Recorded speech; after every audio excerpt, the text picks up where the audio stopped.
Bismillahir Rahmanir Rahim. Assalamu alaikum wa rahmatullahi wa barakatuh. Welcome to our second class, if you will, our second year one class, or let's say our second principle today, which is the 10 principles of Islam according to Seyyed Mehdi Imam Razvi, alayhi salam.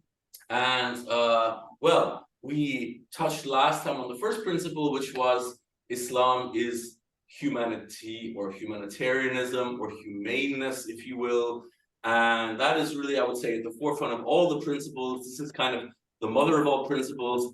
But then maybe the father of all principles is Islam is reason. Okay, so that's something I really wanted to touch on today. It's a really important subject for me, and personally, because I actually like to believe that I discovered God and faith through reason, as it were, through process of reason.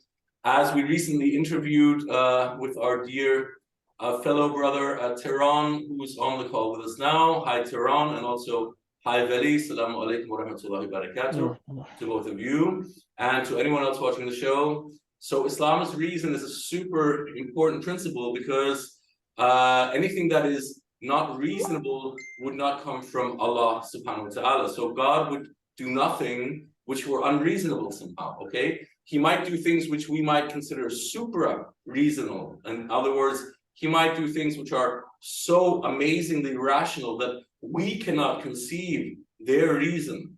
But certainly nothing would come from Allah subhanahu wa ta'ala which were below reason, or somehow below even our very limited human sense of reason. So it stands that we must, as human beings, as a general principle, try to grow and grow and grow our reason to the maximum extent, to even begin to appreciate the beauty of the supra reason, or the supra logical, or the supra ontological capacity and will of the Creator Allah subhanahu wa ta'ala, without which we cannot even begin to start understanding, revelation, like, for example, the Qur'an, and the deep thinking and the deep philosophy that is contained within the Qur'an.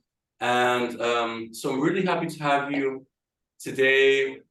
I'm still in Istanbul today. In the background is the Izan for the nightly prayer. So it's one of the few last nights that I'll be here before my lovely wife and I moved back to Hamburg, as it were. And we'll, of course, be continuing the Hawza classes in Hamburg. So no changes in that sense. This lovely background, we'll have to maybe change it around a little bit when we get to Hamburg, but I hope that we'll be able to set it up somehow for familiar fans of the show. So, yeah, and I'd love to say Merry Christmas to one and all, because today is Christmas Day, or Christmas evening, actually. And Tehran was just correctly mentioning, and we were having a discussion also with Veli and with myself, that it's quite lovely to see, and very interesting to see, that mostly the younger generation of Muslims are really, sharing nativity pictures from hundreds of years ago. Well, maybe you can explain it better, Thank Tehran, you. if you're with us. Oh man, thank you. Appreciate it.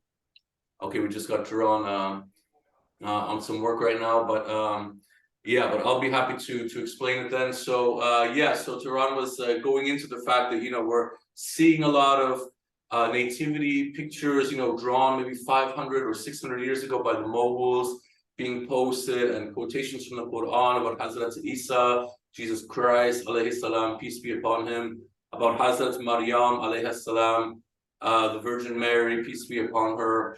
And that just shows, I think, a development and maturity in terms of, our approach as Muslims toward the Christian community, and toward other communities in general. And I sincerely hope that this development continues in the next years to come. And certainly it's also a sign of the perhaps receding global influence of Salafism, particularly in the West, but I would say everywhere in the new generation.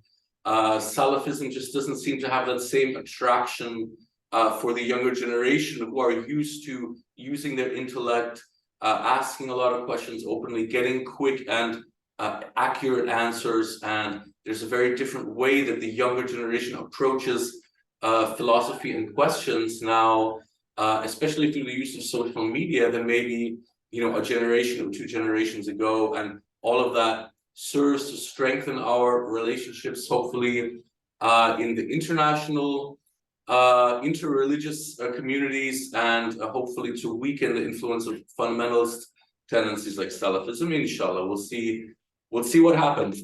But it's lovely for you to be here, and yeah, maybe jumping in. How about you, Veli, and how about you, Tehran? Do you want to jump in with your perspectives about Christmas, maybe before we jump into our second principle today? Because I thought the discussion we were just having was really interesting. So I don't know, Tehran, you want to start if you can?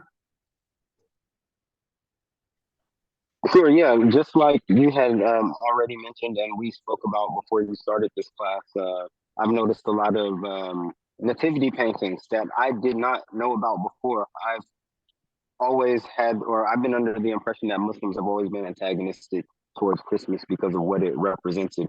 But seeing those nativity paintings definitely changed my perspective. And as you also mentioned, I'm seeing, definitely seeing a move away from Salafism. I'm not saying that it's not it's going to disappear anytime soon, but it's lost its appeal to younger generation of Muslims who, as you mentioned, are definitely more encouraged to use their reason, their intellect, because hey, we're living in the age of information. A lot more is available to us at our fingertips than ever before, and it's kind of hard to stuff a single narrative down someone's throat or prevent them from looking outside of inherited traditions that they may have gotten from their family. So yeah, I think I believe we're living in extremely bright times, and I believe that it's going to get better moving forward. At least we're creating a more cosmopolitan understanding of Islam, where we accept the nuances and we're not so rigid, or we're fundamental, but fundamental to what our school or whatever we adhere to requires, and not what we the vision we have for the entire ummah. If that makes sense. Absolutely, it makes a lot of sense, and I think it ties in a lot of what we were talking about.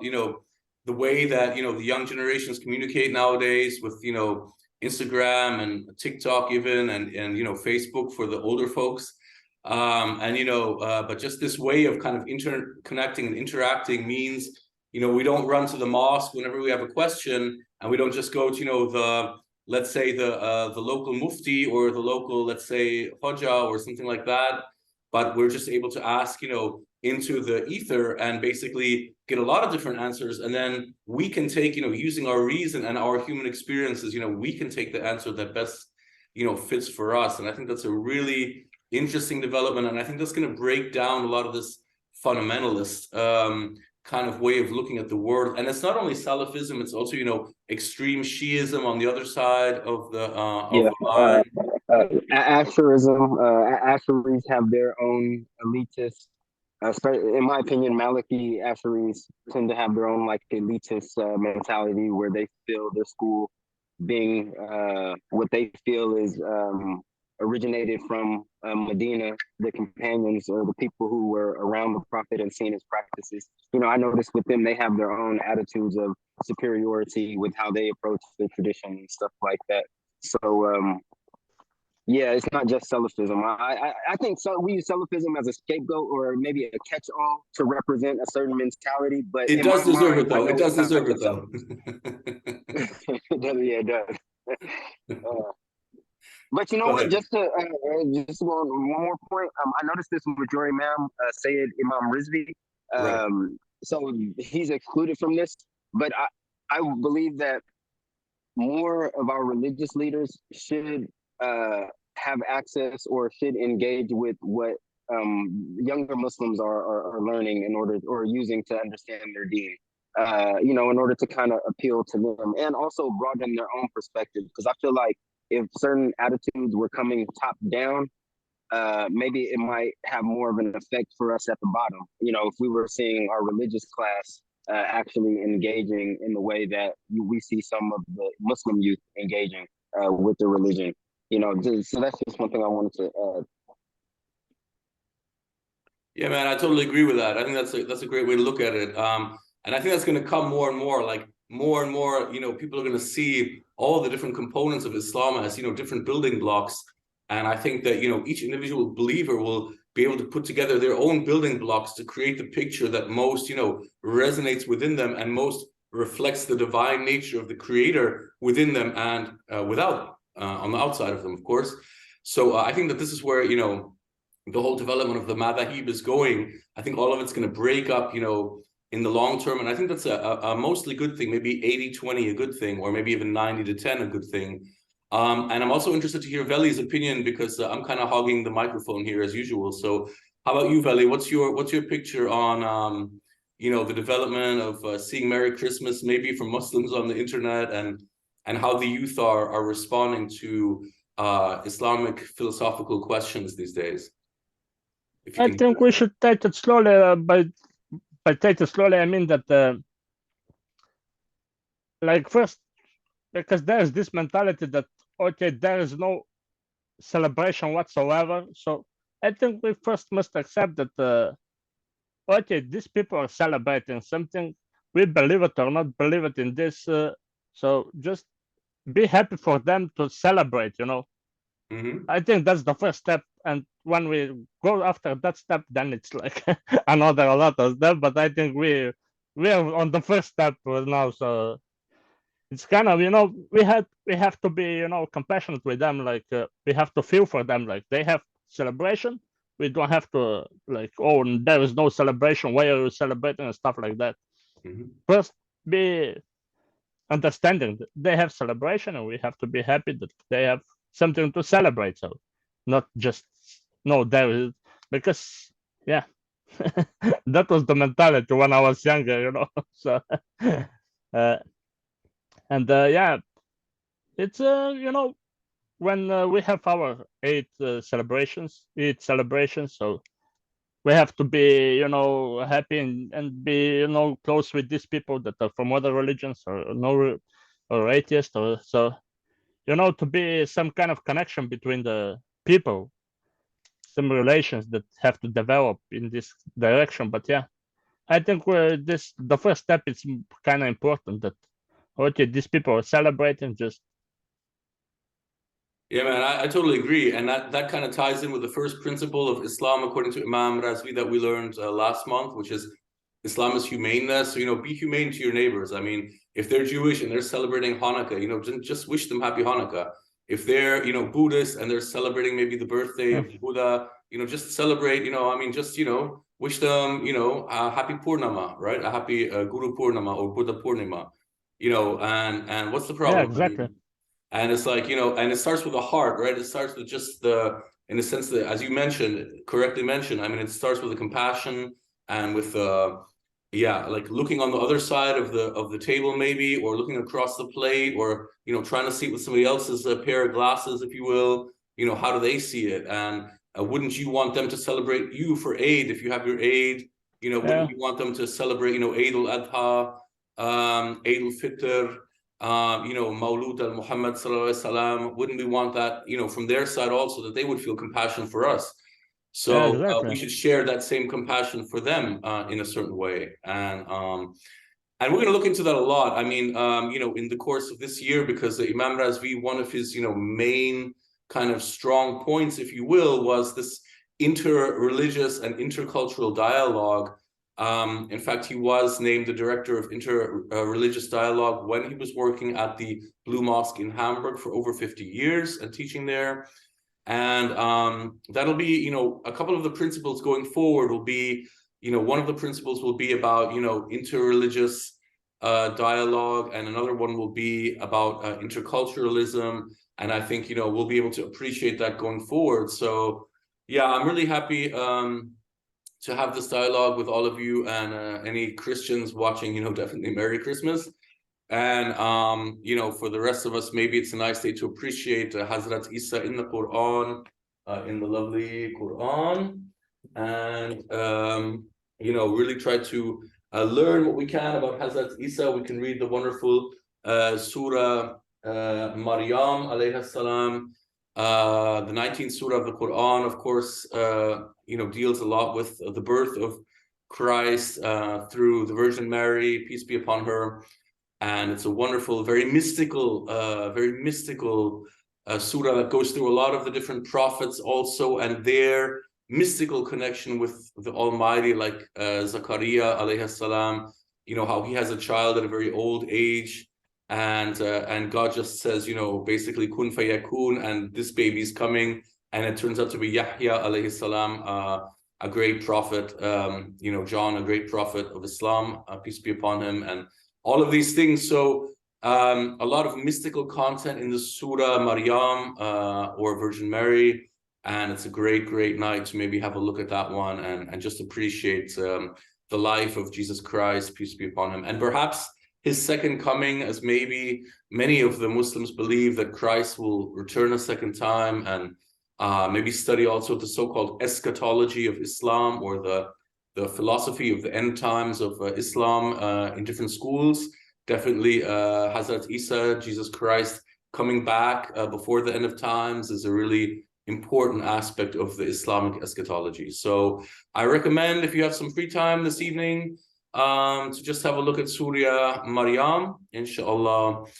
And having said all that, but those are a lot of those principles we'll talk about later this year. So I hope you join us for the next classes going forward.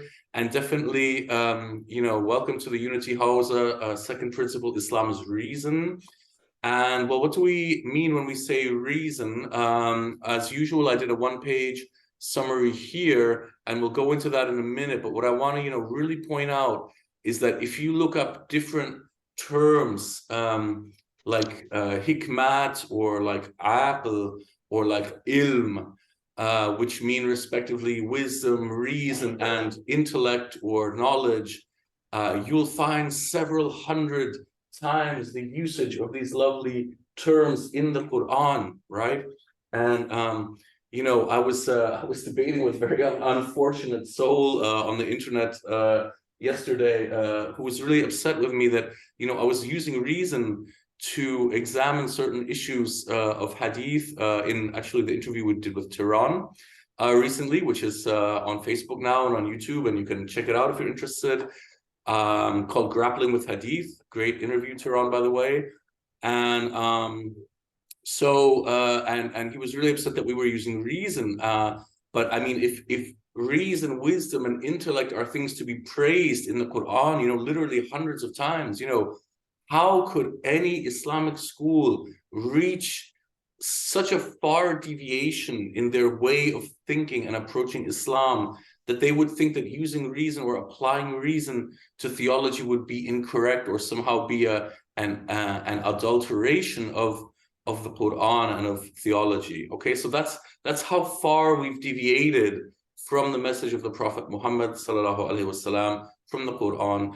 And it's not only, I don't want to just say it's one school of thought. Okay, this guy was a Sunni gentleman, but but it's also, you find it now in the Shia in certain countries, that just do what the leader says. Just follow the leader, right? Just follow the big duck, and all of the other ducks will follow. And we see what's happening in different countries around the world today, following that kind of theology, and trying to impose that theology on especially the younger generation. They're just not going to take it anymore. They're not going to have it. They're way too educated. They're way too literate, that they're going to be told by someone not to apply their level of reason and logic and literacy when approaching questions regarding Islam. And that's their right, and they should approach theology and Islam and philosophy and mysticism using their capacity of wisdom, reason, and intellect. And alhamdulillah, this is coming back to the Quran, as it were, and it's reviving the Quran in our generation to apply reason. And so even though we talk here about Zaydi Shi'ism and Imam Razvi alayhi salam, but this is really something that's for all the Muslims. It's not just for the Zaydi Shia, although the Zaydi Shia in their purest form have always maintained a very close relationship to the utilization of reason throughout their theology. So having said all that, as a backdrop, we're going to dive in a little bit here to the text. So Islam is reason, al-aql, if you will. the Islamic view of reason as represented by Imam Razvi alayhi salam, that of the Zaydi Shia, and particularly that of the Zaydi Shia in Central Asia called the Bukhari Zaydi chain, which spread from Jalaluddin Surposh Bukhari alayhi salam through Central Asia, Afghanistan, Iran, and northern India, exhibits a very high degree of correlation with the understanding of free, pure, and unadulterated intellectual reason, similar to that which has emerged from the European Enlightenment, but of course much earlier, in a much earlier time, okay? So what's really interesting about this is that, if coming from, I'm actually from Latin America, but let's say coming from Europe or having lived in Europe for a long time, when you discuss with the Europeans, they're really proud of the Enlightenment, because the Enlightenment for them is when they put all of the kind of superstitious, super authoritarian practices of the Christian church behind them. The Catholic Church got broken up and it weakened, and suddenly science emerged, and this coincided with the military and economic growth of the European powers, and so they're super proud of the Enlightenment phase, and they should be. It's absolutely correct. But what's interesting is that Islam has always from the revelation of the Qur'an stated that reason and intellect and wisdom are the highest peaks of humanity, if you will, apart from perhaps love of God and love of humanity, which is why we place this as the second principle, and humaneness as the first principle. But after humaneness, a close second is this utilization of intellect and reason. So, and when you look at the history of the Ahl al Bayt, which are the family of the Prophet Muhammad sallallahu alaihi wasallam, like Imam Ali, like Hazrat Fatima, like their children Hassan and Hussein, like Zayn al-Abidin. It's a wonderful story with Zayn al-Abidin, who's the fourth Imam of the Shia, peace be upon them all, because he's completely constricted and confined to his house is being watched. He's essentially living under house arrest in Medina for decades, okay? And yet he manages to compile the very first book of prayers, or dua as they're called, or some call them the Psalms of Islam. William Chittick has translated the Sahifa Sajidiyya as the Psalms of Islam into the English language, a very refined translation, which I recommend to you.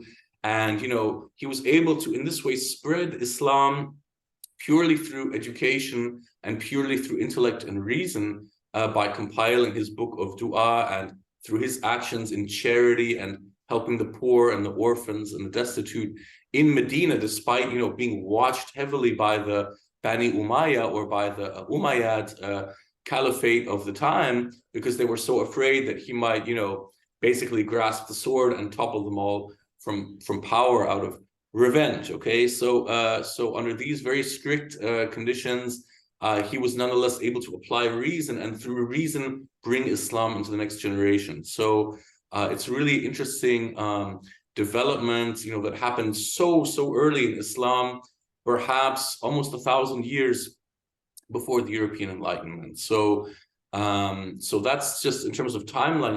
Islam has always been an extremely enlightened religion, whether or not every school of Islam has recognized or gained access to that.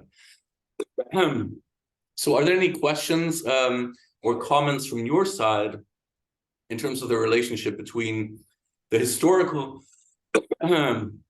relationship between Islam and reason or intellect or wisdom?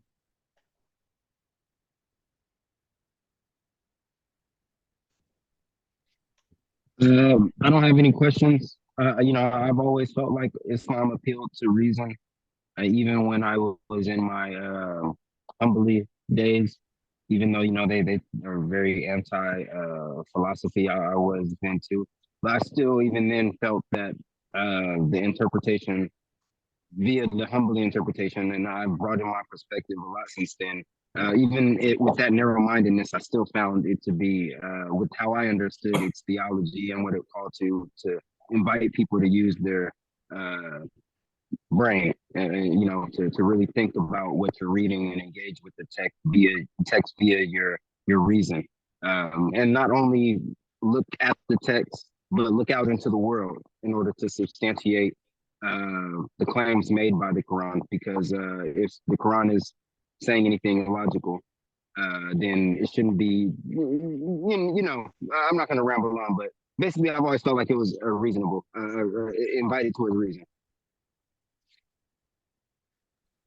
Yeah, man, no doubt. I mean, it's interesting because, a lot of us entered, in our generation, entered Islam maybe through some kind of Salafi current, or maybe through, a Shafi'i or Hanbali current, because they just, have a lot of mosques out there, especially in the West. They dominate in terms of their kind of local community presence. So people end up going there and getting their first informations from there, especially during 20, 25 years ago, when the internet wasn't present like it is today. And basically, if you wanted information, you get it there, right? So those kind of anti-philosophical tendencies were kind of pushed upon one. But now that the internet is breaking everything up, you really can't stop anyone from asking the question nowadays, can you? So it's really great development, I think, especially for the younger generation. But to be fair, I did find that within the Humbly school, when it came to describing God's attributes, especially when they were pressed by people outside of the school, they did a fair share of philosophizing in order to make sense of their claims. So, I really don't think you can kind of divorce reasoning, even as much as Humbly's tried to take the going into matters like this. You kind of can't divorce it from religion, in my opinion. Yeah, no doubt. I mean, what's interesting is that the Salafis try to use reason to limit reason, okay? I mean, they're definitely, trying to use certain, intellectual capacities to, kind of limit reason, if you will, which is completely contradictory. So you can catch them on that, right? You can always, there's always some point in the discussion with someone following what's called an Athari school, like very hadith kind of centric school, like the Shafi'is or the Hanbalis or the Salafis. You can always catch them at some point saying, well, you're trying to argue with me on the basis of reason. Well, finally, so you're admitting with your actions what you can't admit with your words, which is that reason prevails, right? How about you, Veli? How do you see it? What's your experience in Bulgaria, in Denmark these days? Give us a feeling of your relationship with reason. Like in Bulgaria, we have been like Hanafis, but there was not that much discussions on this kind of higher topics. It's like when I'm a little bit, I think I'm younger than you, so I was in this age of I call it the age of fiqh, which is like only fiqh is discussed. There is no akid or stuff like that. So so yeah, don't have that much experience, but yeah, like the old people that were in my village that were like they didn't go to study in Saudi Arabia or Jordan or this kind of countries, Arabic countries. So they understood a lot of stuff, even though they didn't know anything from theoretical point of view. Like I have an uncle who went to Hajj, and he basically had more understanding what is happening around him than all the young guys that are going now that like are just condemning everybody who is not following their like 10 hadiths that they are following. And this guy was like 75 or something. And when he was there, and he just was, I was impressed how acceptive he was of everything that was around him, that he accepted that, okay, there are other people, there is this, there is that. And he was coming from just completely by reason, that even with the small knowledge that he had about the religion, he was reasoning that, okay, it's not wrong. It's this guy's doing it this, I'm doing it this way. We are all people, So that's kind of interesting that the old people that they didn't have any kind of knowledge like this big knowledge that they go to universities and stuff like that, but they were reasoning just on a human level what is happening, and it's kind of amazing what they have done, even though it was communism in Bulgaria, religion was forbidden and stuff like that. So yeah. Yeah, So that's just super impressive. I mean, I have to say, that to me is one of the great wonders of the communist countries, especially like, or let's say the post-communist countries that were influenced strongly by communism. How, you know, you were able to maintain your Islamic values and your cultures and your traditions, despite, you know, this incredibly brutal kind of influence from communist philosophy, materialist, you know, nihilistic, anti-theist philosophy, if you will. So that's really impressive, I have to say. So congratulations, you know, for that one. And you know, now I think that, you know, a generation maybe have passed, or maybe even 2 generations almost, since the fall of the since the fall of the Berlin Wall, and, you know, all of the changes kind of in the post-communist world. You know, now the younger generation is able to kind of go back into you know, looking at the Qur'an just on the basis of the Qur'an itself, and then getting support through, you know, intellect and reason and wisdom, and studying the different madhahib out there, you know, looking beyond the typical kind of limitations of, let's say, the village or the schools that, you know, were there maybe for 100 years. So I think, you know, now the younger generation is able to kind of go into the ether, into the cyberspace, whether you're in Kazakhstan, you know, whether you're in Albania, whether you're in, you know, even Afghanistan was invaded by the Soviets at a certain point, or, you know, all of the countries like Uzbekistan, Tajikistan, Kyrgyzstan, Turkmenistan, those places, you know, Russia, certainly, a lot of Russian Muslims. I think I read somewhere that more than 20 million Muslims in Russia actually itself. So really congratulations for that. We have a large Dagestani, Chechnyan population here in Manchester.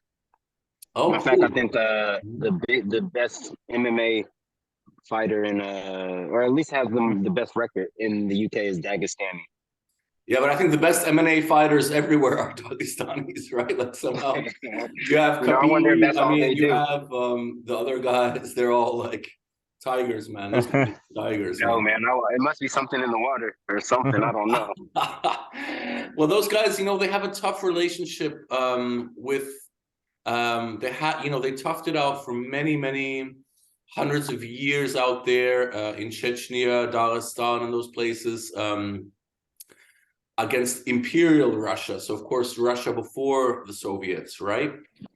Because the Imperial Russians, you know, saw them as, you know, inferior in terms of both from a racial perspective and also from a religious perspective. They kind of saw them as like backwards thinking guys that, you know, had to be subdued and kind of controlled and put in their place.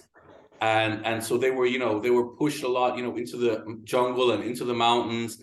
And so they have a culture of kind of guerrilla, you know, we would say in Spanish guerrilla, not guerrilla, but guerrilla warfare tactics and kind of self-survival tactics that, you know, breeds, I think, a lot of cultural, let's say, value in terms of, you know, masculinity, you know, fighting one-on-one, different combat techniques, different survival techniques. And yeah, so that's a really interesting, definitely a really interesting culture. I don't know how much philosophy and reason, let's say, has gone into that, you know, part of the world necessarily, but I do know that they've always been very close to the Naqshbandi school of Sufism. And so that's a really interesting development, because they tend to be, you know, Hanafi Naqshbandis, if you will. And so they have this, you know, very mystical, you know, very compassionate, very humanitarian, you know, outlook on the world. So in one way, they're very gentle and very kind of nature connected. Like, you know, they love nature and they love experiencing nature. And yet, on the other hand, they're really tough survivalists. So it's a very interesting culture. But certainly, this post-communist development of Islam is really interesting, and I look forward to watching how that develops, inshallah. So furthermore, a pure and Islamic reason, as taught by Imam Razvi alayhi salam, also incorporates energetic, intuitive, and spiritual forms of reason, thus going far beyond Enlightenment's reason. So what happens in Enlightenment, maybe you've heard of the so-called Cartesian bifurcation. Okay, that's a complex term. Cartesian bifurcation comes from the scientist Descartes, the French scientist Descartes, and his view of the world was, that religion and science should be completely separated, and they should be thoroughly examined upon two completely different streets. One thing is religion, which is a question of belief and faith. One thing is science, which can be measured and documented empirically, okay? And Seyyed Hossein Nasr, actually a very famous Georgetown University professor, he really goes into that a lot in his lectures. You can watch some of his lectures online about Cartesian bifurcation and how the reason of the Enlightenment period is very much limited to, logic and kind of empirical reason. But what we talk about when we say reason or aql is we also want to open the doors for energetic reason or understanding of the energetic human body and our relationship to the outside world, okay? I happen to be a teacher of yoga, and I have a limited but somewhat developed understanding of the inner energy mechanism of the human body. And I can tell you that there's so much to learn, so many doors within our inner energy bodies that can be opened simply by applying reason and science to this inner part of the body. Intuitive and spiritual forms of reason which lead to mysticism, not jumping off a plane and being one with God in the sky, not like this, but really going within and seeking out the bridges of light, as Sheikh al-Ashraq, Shahabuddin Suravardi, peace be upon him, would have said. He has done wonderful works in the past of showing how intuitive and spiritual forms of reason can open so many doors for us in our relationship with the Almighty. So we don't just mean logic when we say reason. We also mean, wisdom and energy and intuition and spirituality and mysticism when we say reason, okay? We'll go into that more and more in the next courses, inshallah, especially toward the end of the year. We'll pick up on that again. The core element of the Qur'an is the spoken word, as revealed by Archangel Gabriel, Jibreel alayhi salam, to the Prophet Muhammad sallallahu alayhi salam, verse by verse, as a spoken recitation. And from the so-called logos, the ancient Greek for word, okay, logos means word in ancient Greek, and from this emerges the ancient Greek concept of logic, which first formed the basis of ancient Greek philosophy and was later adapted and developed by the Islamic philosophers in the Golden Age of Islam. Al-Kindi, Farabi, Ibn Sina, Ibn Rushd, and you could continue and continue and continue, okay? During the European Renaissance, of course, Islamic philosophy was hijacked, appropriated by European culture, and later bloomed in full reason as a consequence of the European Enlightenment period, okay?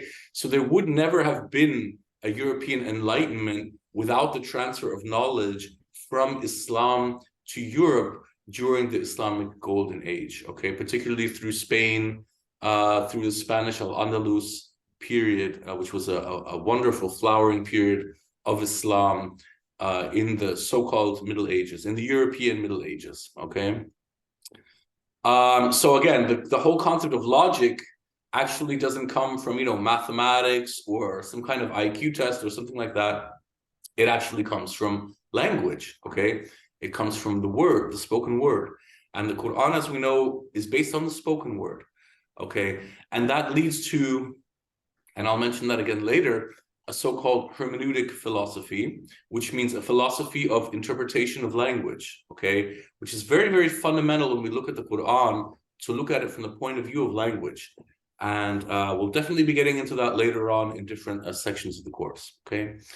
So prior to the development of Islamic Neoplatonism, the study circles of Imam Zayd, Imam Baqir, and even Wasil ibn Ata, alayhum assalam ajma'in, had already been applying logic and reason in formulating Islam's first jurisprudential and philosophical treatises. For example, from Imam Zayd, the first book of so-called fiqh, or Islamic law or jurisprudence, and also from Imam Zayd, the first collection of transmitted hadith, or stories of sayings of the Prophet Muhammad sallallahu alaihi wasallam. Okay, by the way, with very short transmission chains, because of course Zayd was in the 4th generation after the Prophet Muhammad sallallahu alaihi wasallam. Okay, so their students went on to ground their respectively the Zaydi, Jafari, and Ismaili Shia jurisprudential schools, as well as Hanafi Islam, because Imam Abu Hanifa, peace be upon him, which many people don't know, was an active supporter of Imam Zayd, and also a student of Zayd and of Imam Jafar, and of Baqir also. So he was part of that whole circle before, you know, he went out and did his developments of Islam, but he was a great supporter of the Ahl al Bayt, and even many Sunnis don't know this. Okay, so it's very important to explain to Sunni Muslims that Imam Abu Hanifa was actually a great supporter of the family of the Prophet Muhammad ﷺ, and actually studied under Zayd, studied under Baqir, peace be upon them all. So unfortunately, of course, when we see Sunni Islam developing, we see ever decreasing degrees of reason and logic from Imam Abu Hanifa and his students to Imam Malik and his students, Imam Shafi'i and his students, and finally Imam Ahmad ibn Hanbal and his students. Okay, so you see philosophy and reason kind of dropping the further these Sunni schools are developed. We'll come back to that later because it's very important. But let's start with the pure reason. So ontologically, the Quranic school of logos, of the revealed verse, gradually leads to the logos of the entire Quran. And when we finally apply it consequently to the logic or logos of reason. So again, the logos is the word in the verse, and then the word in the Quran, and then the word in the entire perspective. Everything is based on the word, okay? On the word itself of the Quran. And that is why the Quran actually contains a kind of hermeneutic philosophy, or a philosophy of language, as if Allah subhanahu wa ta'ala wanted to challenge humankind to renew and reinterpret the Quran anew for any time and in any context by applying the philosophy of language, okay? And as we know, language changes, and our approach to language changes in time and context. So it would be natural that our viewpoint of the Quran would change, okay? I can do a very simple thing, which is I just look at the Quran like this, and then I, you know, move the Quran around, and of course, from every angle, the Quran will change its perspective, okay?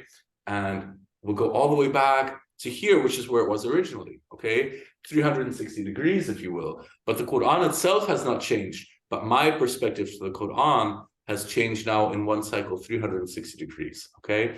And I do believe that in this time, just as in the very first generations of Islam, our viewpoint of return to reason and return to intellect and return to wisdom is inevitable, and it shall occur, inshallah. And so it is a very bright and wonderful time we're living in, watching all of these old crusty schools kind of break up and letting new thoughts and new vibrations and energies enter Islam, inshallah. Yeah, so, you know, from the Islamic... Just one question on that point. Yeah, please if you don't mind. What do you think anytime. the future? What do you think the future of sex will be if lines continue to be blurred? Will we see a post madhab, post sect adherence to sect Islam, maybe in a century or so, if we continue in this trajectory, or how do you see the future? Yeah, that's a great question, man. I mean, first of all, just for our listeners, you know, I think I have a too much dirty mind, and I think about bad things. So when the brother said sex, you might have thought he said sex. Okay, he didn't say sex, he said sects. And what he means is the different Islamic schools and sects, okay, within Islam. And by that, I'm sure, Tehran, you mean, you know, the Hanafi, Maliki, Shafi'i, Hanbali schools of Sunni Islam, or the And really, I think schools of thought, it might be a little bit better than okay. sect. Just because I kind of see like Shiism has its schools of thought, Sunniism has its schools of thought. Right. Ibadism used to have theirs, but they pretty much just have one. But I don't think it's pretty much sect in the sense of how we understand it, maybe in religions other than ours.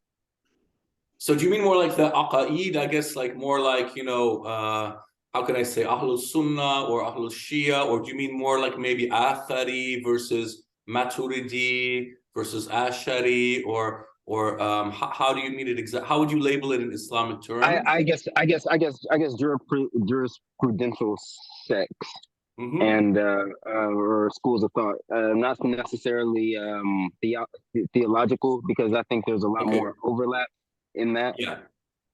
But more so, I don't know. I guess it is complicated because in certain jurisprudential schools of thought are heavily tied to certain theological ways of viewing Islam too. So you kind of can't. I've never heard of a Athari Maliki, or Ashari Hanbali or anything like that. So So but just because maybe I'm not as informed to break down what exactly I meant, but just in its raw form, how do you see madhabs and the sectarian slants? Do you believe we might have a experience of post school of thought, or at least rigidly adhering to a school of thought Islam, if we continue in the direction we're going, where I see more Sunnis asking the question, well, I feel Ali was right. So how do I recognize my Sunnism with my sentiments of Ali actually having a legit claim? Or I see talking to some Shias, 12ers recently, they're starting to see the Khawarij side of things on when they rebelled against Ali as Safin, where they're starting to reconcile, like, these people were a part of Ali's army. They, and their argument against Ali was because of they held him in esteem. So how do we reconcile that after looking at these sources? With some even saying, hey, we kind of see where the Khawarijs were coming from for disagreeing with Ali as Safin. So I just, with all of this gumbo mixing going on, due to the age of information, I guess I'll reiterate my question. Do you think that we'll see a post school of thought, rigidly adherence to school of thought Islam in the future? And how would that look like if so? Yeah, that's a brilliant question, man. I mean, that question is almost, a subject for a whole nother maybe class or maybe a video or something. It's a great question. I mean, if you ask me personally, I'll just pick up on what you said about, Sunnis maybe admitting that, Imam Ali alayhi salam may have been right in his claim for the Khilafat, right, after the death of the Prophet Muhammad sallallahu alaihi wasallam. Because I've been living here in Turkey now for about 2 years, okay, and I've been very close to the certain Islamic theology departments of universities, and I've been fortunate and blessed to be able to sit down and interview personally, some of these professors. And what they, what's kind of, really surprises me is, the tenor is like, I think it's been four professors that I've had the privilege of sitting down with and really talking about the subject. And all four of them, have said to me privately, and that's why, I can't say names because, people are afraid of their positions and they have families and all that. But they're basically saying, we can't admit that Ali was right. Okay, because if we come out and say Ali was right, we might lose our position, we might lose our chair at the university, we might be frowned upon by the more kind of folkloristic aspects of Sunni Islam as they happen to exist in the culture. So we just can't even admit it at this stage, okay? But if you talk to them, they'll say it maybe in a different way. Like they'll say, well, if you look at the chains of the Naqshbandi sheikhs, may God protect their secret, this guy and this guy and this guy and this guy in the chain actually, admitted that Ali was right, okay? And that Abu Bakr and Umar made mistakes, right? In in assuming the power after the Prophet Muhammad ﷺ. So that's just one example. And, you know, onto your other example, you know, in terms of the Kharawij, I mean, I've looked at that situation a lot of times myself, and I'm conflicted because I see, you know, information from all sides about that. I think it depends, you know, where your benevolence lies, where your kind of maybe emotion lies on that one.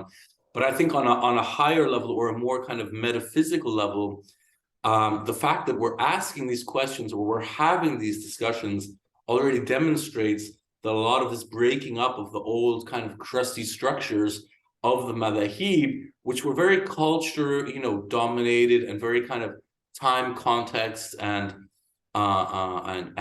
geographically, you know, limited developments that happened over hundreds of years, is now, you know, all kind of breaking open. And again, you know, without wanting to sound like some kind of an Instagram commercial or something, but just the fact that, you know, you can, you know, talk to anybody in the world through, you know, internet, social media, you know, whatever your platform may be, demonstrates that, you know, that Islam, as it will be approached in the future, especially by younger generations and the ones that come even after them, when they start to have kids and those kind of things, looking 20, 25, 30 years down, you know, they're not going to be, you know, limited for the most part. You know, 90% of them are not going to be limited in the way that we were limited, and certainly in the way that our grandparents were limited in terms of their perspective. Where do they get the Islamic knowledge?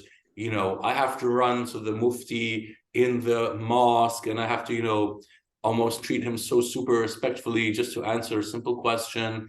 Well, no, I can just go online and I can get 100 answers, and I can get the answers from the Shia, and I can get them from the Sunnis, and I can get them from the Ibadis, and I can get them from the Qur'an alonist guys, you know, and I can get them from the Ahl al Hadith guys, and then I can make my own informed decision, okay, about how I approach this. And of course, that's going to threaten a lot of power structures, and it already is. But in the long term, I think it's inevitable. And so I think, to answer your question, I think that there will always be some, you know, kind of little remnant of the old sects remaining. But I wouldn't be surprised if in, like, you know, maybe our grandchildren even, you know, will be like, you know, what does that mean, Sunni Islam, right? Like, like, what does that mean, Shia Islam? Okay, like, they'll just be like right in it. They'll be like right in the stream of information, and like, I have this question, I want to get this answer. You know, no limitations of identity in terms of the way that identity has been shaped over hundreds of years, simply by, you know, where have we been born, and who are our parents, and how are we brought up? You know, what school were they in? What school were their parents in, and their grandparents? You know, we're not going to have all of that hubris in the future, because children are just going to be born, and they'll be, you know, digitally connected at age 5, and they'll be asking their first philosophical questions at age 10, and, you know, they'll be developing their own sense of identity, you know, as all kids do around 14, 15, 16, 17. And so each of them will have their own particular relationship to Allah subhanahu wa ta'ala, to the Qur'an, to the Prophet Muhammad sallallahu alaihi wasallam, to the Ahl al Bayt alayhim salam, and to the Sahaba, right? And to the Khawarij, and whatever, you know, early groups of Islam that you will, and to the different schools and philosophers. But I think that, you know, with every generation now, after the internet revolution, basically, I think that, you know, things like Madahib and Sunni Islam and Shia Islam and those kind of differentiation will go more and more into the background. And I think that the kids today, they want to know really quickly what it's all about. You know, they don't want to waste time, right? They want to know, you know, how should I get married, or how should I, you know, treat my children, or how should I pay zakat, you know? And they don't want to, you know, dance around somebody's, you know, totem pole, and bow down 30 times to the Sheikh Mufti so-and-so, and kiss his hand and kiss his feet in order to get an answer of something, right? They just want to get the answer, right? And they want to understand it quickly, and they want to look at it from different perspectives, and they want to make their own decision, right? And that's really how it should have been the whole time. But now, because of technology, it's actually becoming possible. And so I think that's why, you know, I'm very optimistic about our day and age in terms of Islam. And I really believe that reason will be coming back and back and back and back and back, as we see it more and more becoming more and more part of the forefront of Islam going forward, inshallah. I hope I'm right about that, but I do feel that this is a tendency in which things are developing. If that helps. So, No, God willing, I hope so too. I mean, inshallah, we pray for that one. So from the Islamic understanding, Allah subhanahu wa ta'ala spoke to the Prophet Muhammad sallallahu alaihi wasallam through the Archangel Jibreel alayhi salam, and with this he revealed to the Prophet sallallahu alaihi wasallam all the external and internal truths as individual verbal recitations, okay, so language recitations, which were later annotated in the form of the written Qur'an, first on leaflets and later compiled into the book that we have today, the Holy Qur'an al-Karim. Okay, so given the highly subjective, intangible nature of language itself, a very fluid, relationship that we have with language, there emerges a very natural requirement for human interpretation. And of course, Allah, the Creator, knows this. I mean, He understands His creation. He created His creation to be subjective, okay? He didn't create some kind of objective robots or something like that. He created a very highly subjective and sensitive and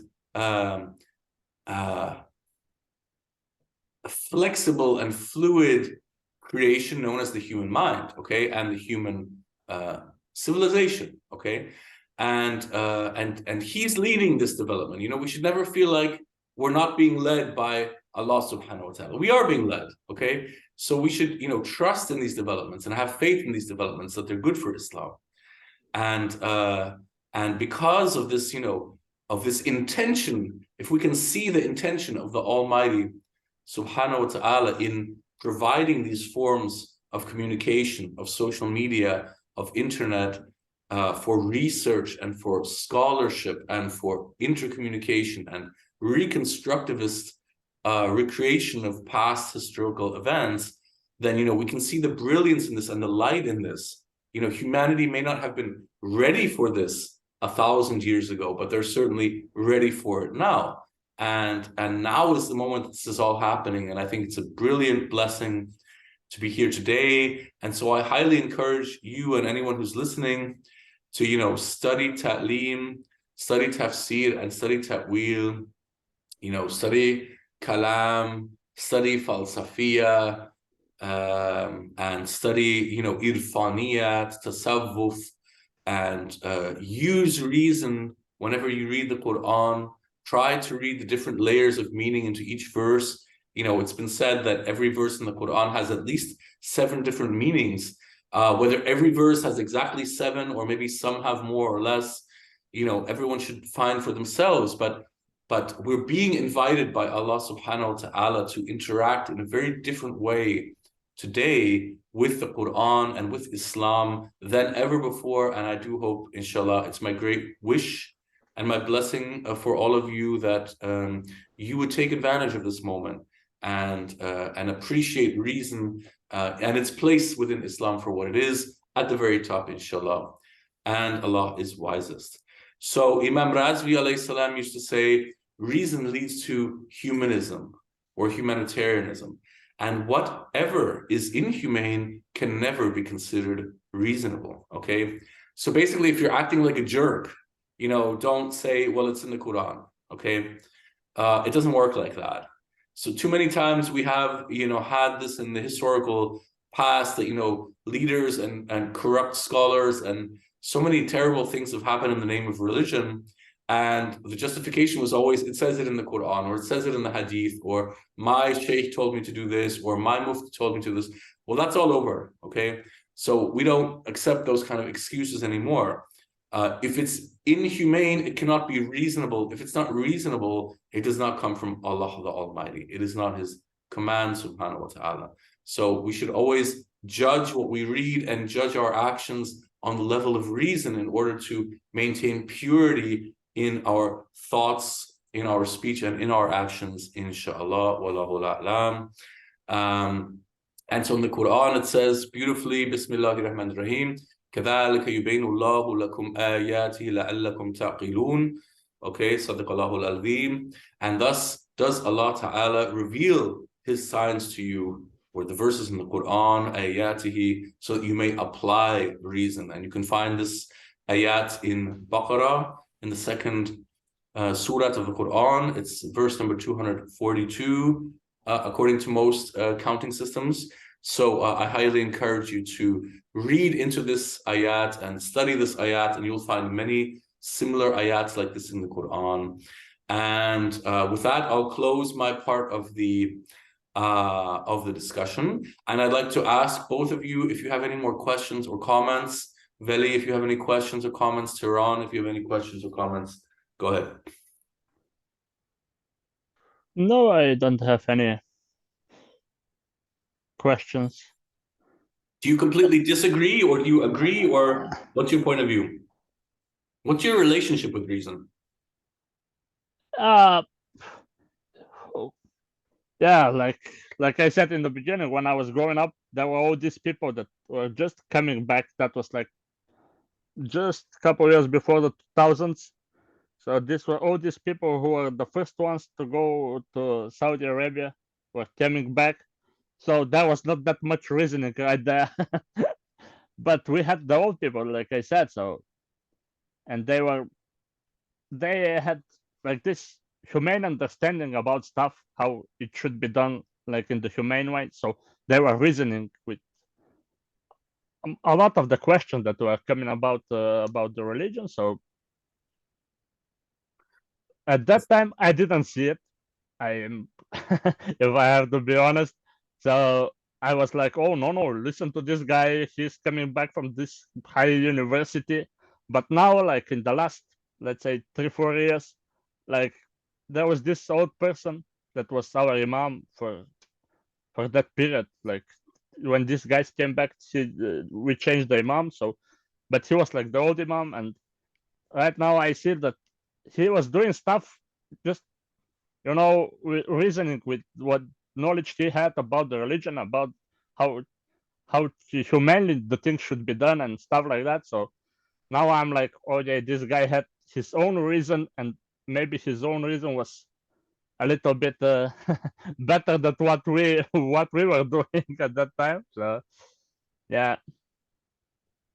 Yeah, But that's yeah, great. I mean, as long as as long as reason is led by humanism or by humanitarian thought, or let's say intention, right? Then it will always bring forth beautiful flowers, right? So as long as this humanitarian thought leads our reasonable process, we always keep the human element in front of us when we approach questions of reason or intellect. yeah, Yeah. but I think that's coming with time. It's I grew up Muslim. I grew up just after the communism, and it was like the Muslim village. Everything we didn't have, it was good and everything. But it took me 30 years, until I come to to this point that okay, maybe this was right, maybe that was a little bit better. This it to start to reason with this kind of deep stuff. It just taking time. It cannot be switched that it's like electric switch that you just switch it okay No, from of now. course. No, it's So, definitely development for sure. It's been that way with me too. so it's a process, and Yep. it's a ongoing process. You can never say okay, my reason it's so high I cannot. It's always you have to reason with more Yeah, and more yeah. stuff Mhm. with the big questions and in the small questions and stuff like that. You cannot just say okay, like I said in the beginning, we have to start by little steps with this.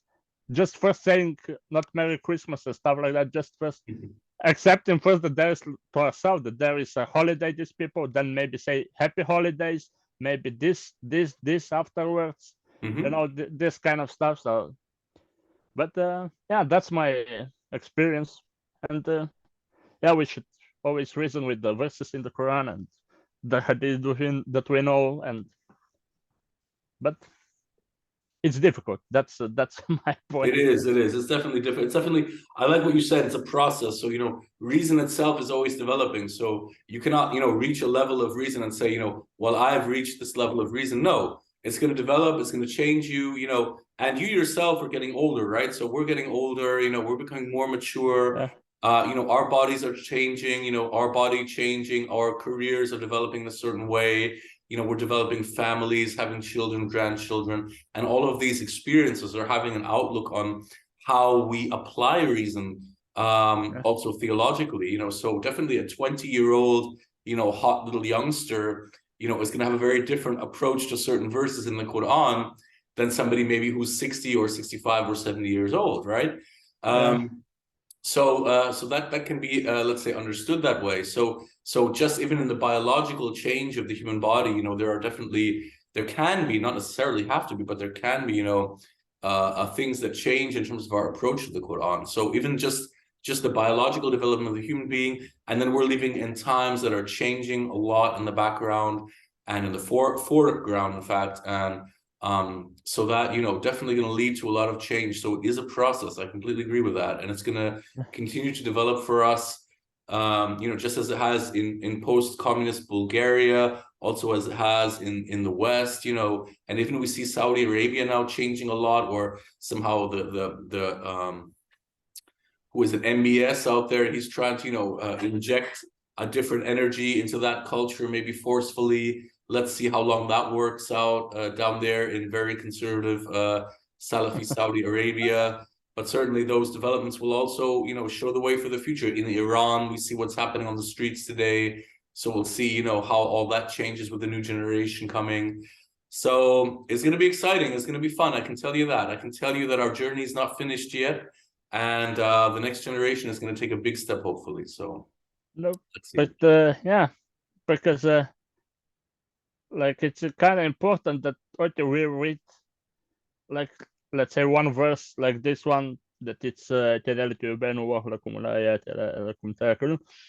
but so it's important that we, like, you as a teacher, you ask your student, like, okay, what you are thinking about this, Yep. Of course, for the first time, your opinion is not going to be something to blow everybody away, but it's important because when I was coming, it was like just when these people came back from Saudi Arabia, it was like, no, you're if you are not Ibn Kathir, your opinion is nothing, you should not be even allowed to think about starting to give some meaning to verses and stuff. So yeah, no doubt. I think that's all changing now, and it's, as I said, I think it's changing quickly, inshallah.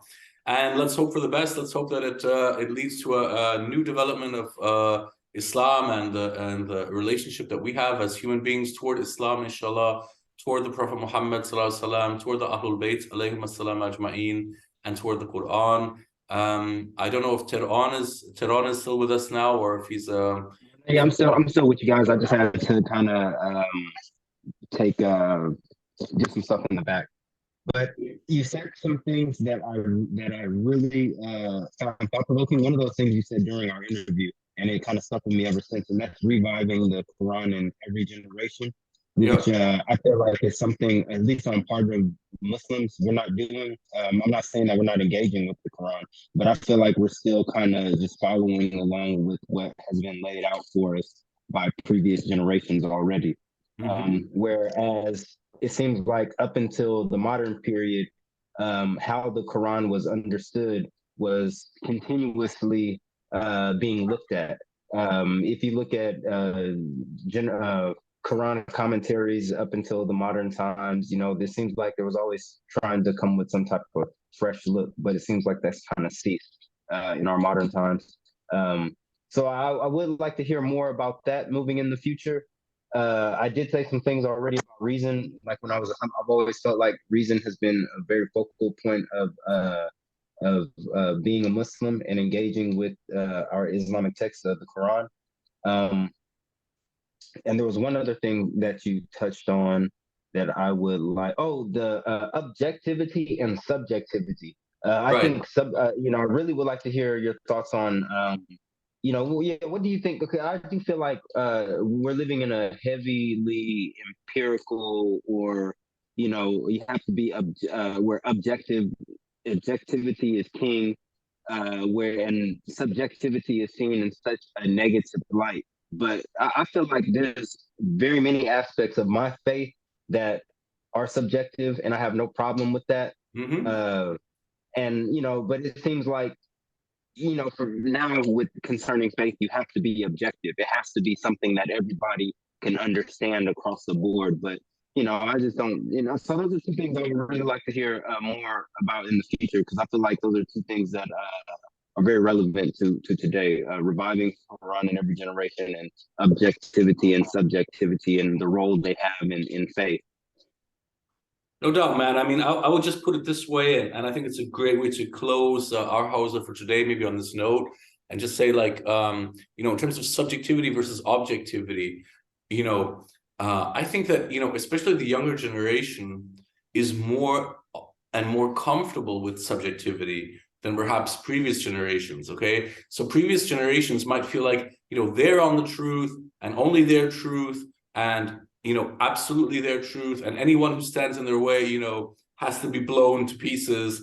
And, this kind of mentality on some form has always been very linked to kind of identity and maybe also culture and heritage and lineage and many other kind of karmas, if you will, that have been kind of hoisted onto our backs ever since we were born as children. And, we've had to carry this baggage along with us into the future. Whereas I think in the future, especially the younger generation, as I said, is going to, more and more kind of unload that kind of baggage and just say, just give me the truth, just give me the answer, or give me 5 different answers, to one question that I have, and let me, choose which one of those 5, or maybe even develop a 6th or 7th that, that I choose to follow, right? And I think that, freedom of religion as an expanding concept all over the world, although we see some steps backward, like in Afghanistan and China and some other places, but we see a lot of expansion in other parts of the world right now in terms of freedom of religion. That now you can be a Muslim in Brazil, you can be a Muslim in India, you can be a Muslim in basically Philippines or in Canada, or in basically almost any part of the world now, and develop your perspective on Islam, and the same goes for other religions as well. So that subjectivity is definitely on the rise as well, and people's conscious awareness that objectivity really truly only belongs to Allah subhanahu wa ta'ala. Nothing can be objective that is part of the makhluk or of the creation, right? Because it's a part of creation, it is necessarily subjective, okay? Because it is a subject, right? The human being is a subject, and a subject in every sense, right? And we are a subject to the king, right? The way that you would have said in the old days, we're a subject of the king. We're also subject to the king, and therefore we're subjective. And I think, more and more of that understanding is, how small are we, and how beautifully grand and glorious is the Creator, subhanahu wa ta'ala, so that if we can even have a discussion about truth and intellect and reason and philosophy and mysticism, and even approach these, incredibly deep oceans by putting our foot very lightly in the water, it's becoming more and more clear, especially to the younger generation, that subjectivity is actually a beautiful thing, because it means God created me to be like this, but he might have created someone else to be like that. And that person has as much right to their particular truth as I might have to my particular truth, right? And that kind of goes hand in hand with this idea of the sects and the madhab and the schools of jurisprudence, maybe breaking down more and more, where, a Sunni might come out and say, Ali was right, okay? And he might not get, fired from his job at the university for that. Or someone from the Shia might say, mutta is not allowed in Islam, okay? So, things like that, they might cross over positions on certain issues to the Sunni side of things, right? So there'll be a lot of, I think, kind of cross-fertilization, if you will, as the subjectivity kind of increases, and especially the tolerance for subjectivity increases as the years and the generations pass, inshallah, and as the internet and social media dominate more and more the theological discussion, inshallah. Wallahu a'lam. God willing. I mean, inshallah. Okay, everyone. I hope you enjoyed the discussion. I know we had a homework from last time. Veli, did you have a chance to bring an example with you about Islam as humanitarianism, as some example that you've maybe seen in your life?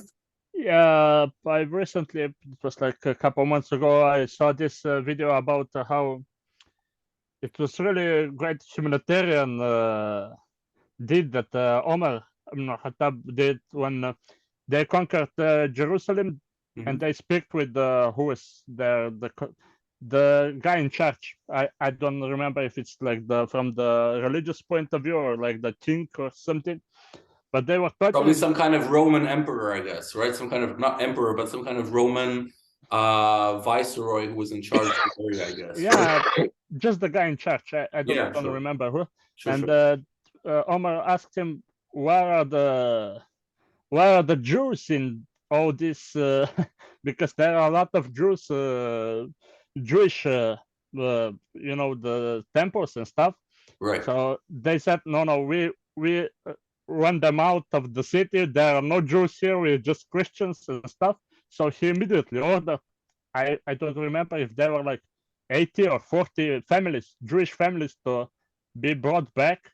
So this to be this great cosmopolitan city that it's Jerusalem. So, and they were under the protection of the Khalif under Omar. So that was kind of nice humanitarian deed that these people have the right to be there as well, to pray in their temples and to be all this connection between Muslims, Christians, Jews and stuff.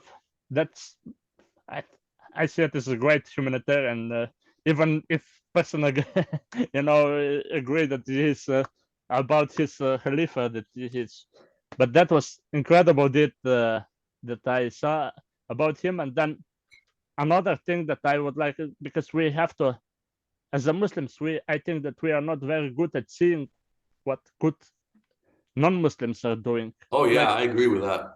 So I am kind of blown away how far we as the Muslims are from this, because I watch a lot of documentaries about nature and stuff. So how almost all this like wildlife sanctuaries, I don't want to say a big number, but let's say more than 95% of this it's created by non-Muslims. And I'm like, okay, where are we in this thing? I know. Because as a humans, we have this obligation that we are a little bit higher than the animals, that we have to protect them. We cannot just leave like the snow leopards to disappear, even though they can take some of the sheep of the shepherds and stuff like that. So that's we have to give them their due, to these people that they're doing this. Yeah, man, no doubt. Great, thank you so much. Those are two great examples of Islam being humaneness. Tehran, just for your information, that was the homework from the last time. And yes, there's going to be homework this time too. I'll give it to you in a minute. Okay. But I want to thank you, Veli, for those two examples. And I want to say, even myself as a Shia, okay, as a Zaydi Shia, as I identify presently, even I, admit and see that some things that Umar did in his Khilafat were actually quite good. Not everything that he did was so-called bad, right? So it's important to be objective within subjectivity, to go back to that one. And that's definitely one thing I'd like to mention. And the other thing I'd like to mention to that is simply, the Qur'an has so many verses about nature and different animals, the bees and the ants and the birds and, the sky and the oceans, that you would think that, Muslims should be the first environmentalists. Yeah. Should be the first to take care of nature and, preserve wildlife and those kind of actions. So definitely, if you'd read the Quran, you would think that Islam is at the forefront of natural habitat protection. Which actually, I think that in some places where like I have heard the words like, "Oh, who cares about this?" Like, how can you even say who cares? If you're not going to help, at least don't go the other way. You know. So, yeah. We've gone from first to worst in many categories. So, hopefully we'll be able to change the trend in the future, among others, using reason, inshallah. Okay, I want to share one humanitarian aspect I've seen here in Istanbul, living here for 2 years now, that it'll be my turn to move back to Hamburg for various reasons related to the dunya that we live in. Certainly, well, I'll be glad to be going back also, because Hamburg is a beautiful city. But Istanbul has been a wonderful experience. And one thing that I love about the Hanafi, deeply Sufi influenced culture here is the treatment of the cats. They just love their cats in Istanbul, man. I mean, you'll see just random people just stop seeing a cat on the street, and they'll start petting the cat and feeding the cat, and giving it some bread or giving it something to eat, even playing with the cat a little bit. And that's why you see this incredible proliferation of the cats in Istanbul, and and this ethic of cats and birds, and even stray dogs in Istanbul is just unbelievable. And it's because of the humanitarianism of the people, and because of their love for nature and love of the animals that come from this very deep Hanafi, Naqshbandi influenced Sufi tradition that was carried by the Ottoman Empire for hundreds of years. And it's a great example to see even in today's generations. So definitely in that sense, Islam is humaneness. Today we learned Islam is reason. And the homework, guys, for next class, and I'd love to see you using the chat a little bit. So using the chat to kind of dialogue with each other is, come up with, each of you come up with an example from the past where you've seen reason being applied in Islam, and also come up with an example for the future of how you think that reason will be used in Islam, okay?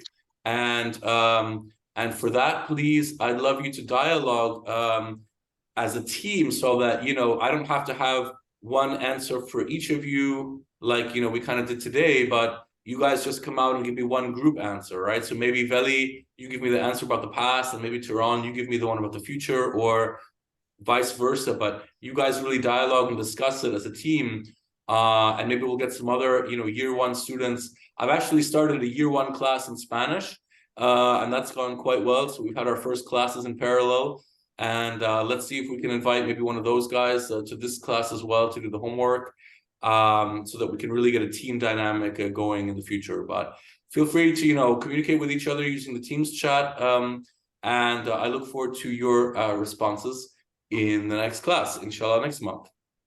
So let's take Fatiha, please, to close.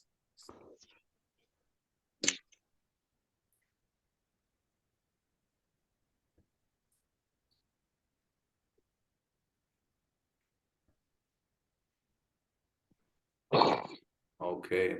Alhamdulillah Rabbil Alameen. Thank you all very much for participating, and have a wonderful rest of Sunday evening. Merry Christmas. And let's talk again, inshallah, in the new year. And have a wonderful evening, and take care of your family and friends. Assalamu alaikum wa rahmatullah. Likewise. Salam. Alaikum salam wa rahmatullah.